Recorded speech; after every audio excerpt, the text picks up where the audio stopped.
Is loneliness a problem to you? I kind of see a lot of people around me asking me, how is it that, you know, I don't seem to be troubled by too many things. Obviously, there are video games that still piss me off. Usually, it happens because of the entourage, and when you play games with others and they also rage, you kind of adapt, at least unconsciously, to that atmosphere. But the point is, usually people see that whatever seems to happen, I kind of feel, unmoved, or when people are around me, they speak about things. At times, it really happened that some people tried to speak about things that would apparently interest me, but it still didn't move me.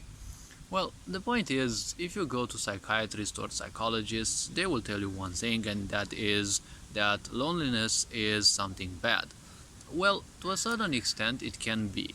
Now, what is actually loneliness? Well, many people take loneliness as the idea of, you know, living away from other people, right? Being all on your own and, handling things the way you can. Now, to a certain extent, there is actually a difference, because there is a difference in loneliness and lonely, right? Loneliness is kind of a state. You either impose it upon you, or it happens because of certain principles, ideas, actions, whatever in life, right? Like, let's say if everyone around you happens to die on, I don't know, a radius of, let's say, 1,000 miles, which probably would be a lot of people's wet dreams anyways, the point is you would actually be lonely, right? Because, or let's call it alone, because, well, it just happens that there is no other human being around. Lonely also may refer to the fact that you're also not surrounded by any other non-human beings you can relate to, like for example dogs, right? Or other animals that you can actually, well, not converse, but spend your time with. Now, the point about loneliness, right? Loneliness is a state, and just like any state, it is something that is either passive or you're just pretending. Because we are called human beings, but the point is, human being comes from being human, right? The problem is, many people are human doings because they are trying to do humanity, right? And trying to do humanity usually ends up in somewhat narcissistic approaches. Why? Well, let's actually take some examples. Many people want to shapeshift others, right? To shape them into, let's say, at least a better version, or usually a worse version, but let's stick to a parent better version, right? Many parents are dumb enough to simply want their children to be like them, but why would you want someone to be like you? First of all, ask yourself the question, is your life successful? Now, what do people understand by success? Well, success isn't, being rich, okay? Because just look at the billionaires that we have, right? Bill Gates and the such. All of them, they simply look as if they are cuckoo, okay? They seem to have been created in some kind of laboratory, and they seem to work on the same stupid hive mind, because it's like they just are some kind of extensions of a hive mind, and they just execute whatever the hive mind telepathically implies those bodies. Now, I don't want to be a dick. Well, usually I know I kind of end up being, but the point is very simple. Their corporations have kind of, well, helped a lot in keeping people dumbed down, and at the same time having, they have caused a lot of chaos, a lot of disruption in nature, deforestation, all because, they are just billionaires. They probably have all the money in the world, but they still act as if it's not enough. Now, the problem is, all they want to speak about is, new technology, new such, new things. People are probably still waking up, most likely most of them, because the point is, technology is 100 years at least in advance to what we have nowadays. Ever wonder why you have the latest smartphone, which for some reason it's called a smartphone and is not called so for no reason? And then after a certain amount of people buy that, guess what? Several months later, or at times even 2 or 3 months maybe, guess what? Another version appears which is somewhat better, right? And it always goes like this because it's a world of consumerism, right? People are so obsessed in investing in their own misery, and then they want to use different distractions like new gadgets and the such that probably don't serve you as much. Because if you buy yourself a smartphone just to use for, I don't know, mail and I don't know, to watch Netflix, well, that thing is 10,000 times more capable of things, but one has to become probably very knowledgeable of the tips and tricks that that thing can do. Because, well, depends. You can watch Netflix on, older telephones. You don't need the latest gadgets, right? You may need those in case you need high connectivity, and so many other things, or when you want to draw on a tablet, or when you want to do more complex things that really require a processor, and you can't be at home and handle that on your own personal computer. So the point about this is, in life, there are a lot of illusions and a lot of things, right? And as I was saying about the billionaires, right, it's all they're focusing on is they want to leave the planet. So they created a hell for us and they want to leave it. Well, that kind of shows how much, how much responsibility they are taking in everything. So should I be actually listening to them? No thanks, never. Now, when it comes to loneliness, usually loneliness is a very good path towards success. Now, success many people consider as, the moment when you are rich, but many people are rich and guess what? It doesn't solve anything. Because being rich means, yes, having a lot of money. But if one doesn't leave the mindset of poverty, it doesn't matter how much money you have, you're still gonna want more and more because there's that software within you that you have taken from other people or also accepted due to, social and financial circumstances you've been through, right? And you're still thinking that it's never good enough. There was this story about a guru, right, who lived in loneliness and he reached a great level of power, right? But his only problem still was that he was merciful. One day, he had some mice in his cave, and well, he said, okay, why not actually, feed them the little he actually had. The problem was one day while he was meditating, he didn't pay attention and, well, a cat snuck in and, well, killed the uh, mice except one. Fearing that the cat would come again, he decided that, well, he could probably turn the mouse into something. And, well, he happens to turn the mouse into a cat, into a dog. There are a few happenings. Ultimately, he decides, well, why not turn the mouse into the king of the jungle, right? Because that way no other animal would mess with them, right? So after changing them into that, the question was, well, they changed the mouse, but the realization that came at the end was, well, the mouse was changed into a lion, but it still had the mindset of a mouse. Once he was a lion, the mouse was still afraid, right? And the point was, what would the other animals say when they would find out that he's a lion and, he's kind of too afraid? And there was also the other fear, right? There was one particular being in this world who knew that he was actually a mouse, right? So he said, why not snuck on the sage, or, well, the guru, let's say, and, well, kill them while they meditate. Which they failed because the guru felt their presence, woke up from their meditation and turned them back into a mouse and said, be gone and handle your own existence, right? So the point is, if you try to change people, you're probably gonna give them a few points, right? You're gonna try to adapt them to some of your views.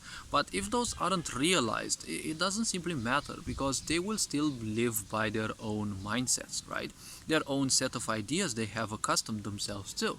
So the point is, as they get more and more accustomed to something, it's harder to pull them out. So the point is, success is when you manage your environment in such a way that it actually works in your favor, right?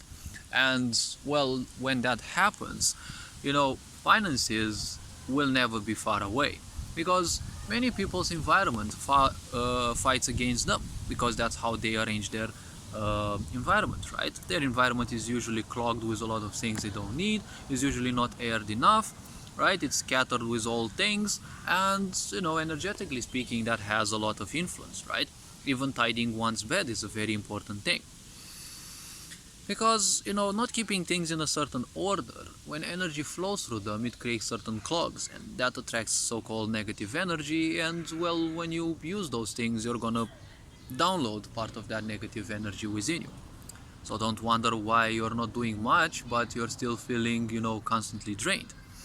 So the point about loneliness is this. Loneliness is either a, well, let's actually say loneliness, let's take it as a tool, okay? Loneliness, just like anything else, is just a tool. You can use it to simply improve yourself or to simply destroy yourself. This is kind of how almost everything is, right? Everything in this life is nothing else than a tool.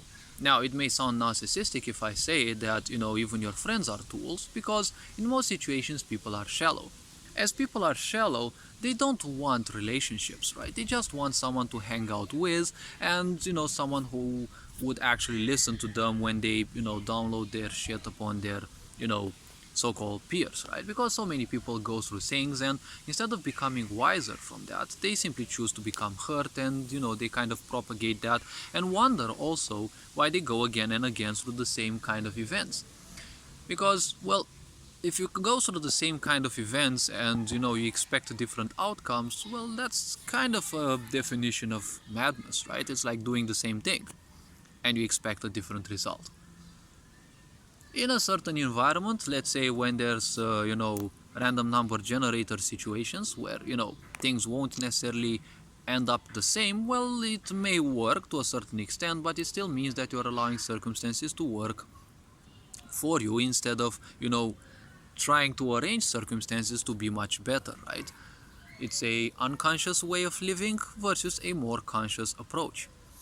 So loneliness, just like everything else, is a tool. You can use it just like friends. You can make the wrong friends or you can make better friends, right? Friends with people who nurture your ideas, your points of views, and they wouldn't pull you down when you want to follow certain points, right?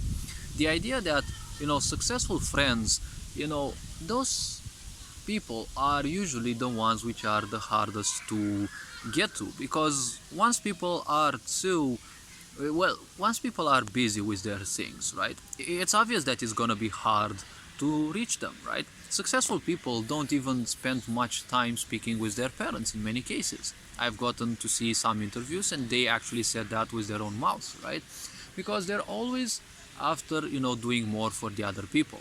What poor people usually do, they get a stupid attachment towards their parents and spend their whole life, butt wiping their parents as if their parents aren't capable of fending for their own, right? But if your parents were capable enough of raising you, right, they went to kind of the hardest thing that this kind of society can throw at you: working a job and raising a child at the same time, right? So most likely they can handle, and I bet they can handle as well without you, right? It doesn't mean that you should abandon them, right? So the point about loneliness is a very important thing, but it requires a certain level of understanding. And well, the only way you can understand yourself better, right? You can understand you actually, not yourself, but English is an occult language and you shouldn't ever use yourself, because you say yourself, not you. Yourself is different than you. That's why you call it yours, right? Just like any other thing in this world, it's an accumulation, you acquire it, right? Just like yourself. It is an accumulation, you acquire it, and it is yours, but it is not who you truly are. So loneliness is the only way, and the best way actually, not necessarily the only way. There are many other ways to find out who you truly are, but it is a very good way for that. Because when you're surrounded by people, right, people want people pleasers, and obviously a lot of us have been raised as people pleasers, right? And when you do things for other people, you don't have much time for you. When you also have a job and a family, obviously you don't have much time left for you. So taking some alone time is always good. The point is, take enough alone time that you feel comfortable with, because many people can't handle a few hours of being alone, right? Because imagine if the whole internet would be shut down for several hours, right? Just like there was an experiment a while ago, right? The Facebook was closed, I think, for a whole day. It was done to simply remind you that they actually have the power. You're just some goofball that simply believes that those numbers that you see on screen when you look on your account, or better said, or on your account, you have the impression that those numbers actually mean something, right? Like, who the heck actually cares, right? Any of those numbers can be simply uh, can be changed, I guess. Like, I've been uploading YouTube videos for a while. I can't call myself, like a full-fledged YouTuber, but it's funny when I look at my views, right? There are a few, yes, painfully low at some times, but well, I've gotten beyond that. But it's funny when you see that a video of yours once has 10 videos and you refresh the page and then it's like, nope, it has actually 8 views. It's like, what? It's like, first it was 10, now it was 8, right? And then a while later you'll see that it probably has 11 views, and well, a bit later you'll see that probably it has still 8 views, right? So